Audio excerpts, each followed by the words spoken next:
Yes, as it relates to the project, that being the Central Library, the Farmers Credit Building, and Compton Library, does the board feel that the Recovery Zone Economic Development bonds were the appropriate bonds for this project? I would say we went on the advice of our consultant who does this, who's been doing this for years. And he laid us out options, and between the foundation and the board, we came up with that was the best option. So the library, the Central Library, this is an economic, how will it bring about jobs? Or how is this an industrial development is what I'm trying to say. How is the Central Library an industrial development?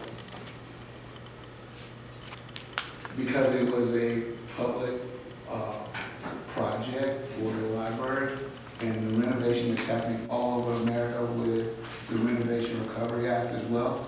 It was a shovel-ready project in work. Yes, a lot of documentation. And I don't know, I mean,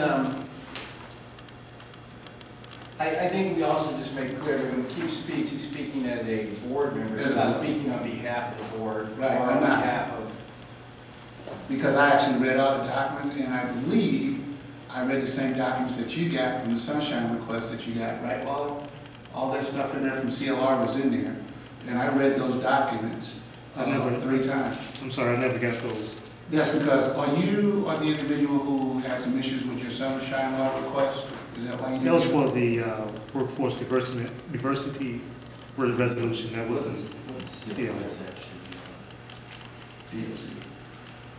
But anyways, okay. Yeah, okay, yeah, because if the Industrial Development Authority is issuing the bonds, I don't see it classifying as a project under their section 349.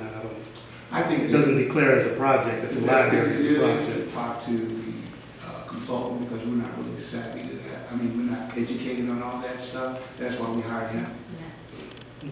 Okay. Yeah, he talks in totally different language. You can probably understand. You're an attorney. And I just want to make, each board member speaks on their own behalf.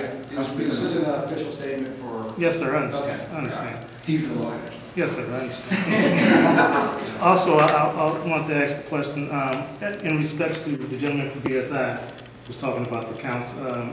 On your December 7th meeting, where we were at, I had issue with the fact that the CLR or BSI didn't know what Executive Order 11246 was. So I contacted the Office of Federal Compliance, Contracting and Compliance, and I learned this Friday that they will be out to investigate the project and make sure that you are on count with the minority participation because you're using federal funds.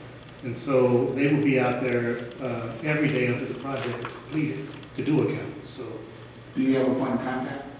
Yeah, I can email you point of contact. Yeah, I'd like to know the point of contact. Sure, no problem. So when will I have that?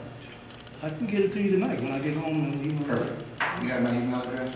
I can get it. I'll be more than happy to get it to you. I'll be more than happy to get it. Basically, I did have another question, but it hasn't come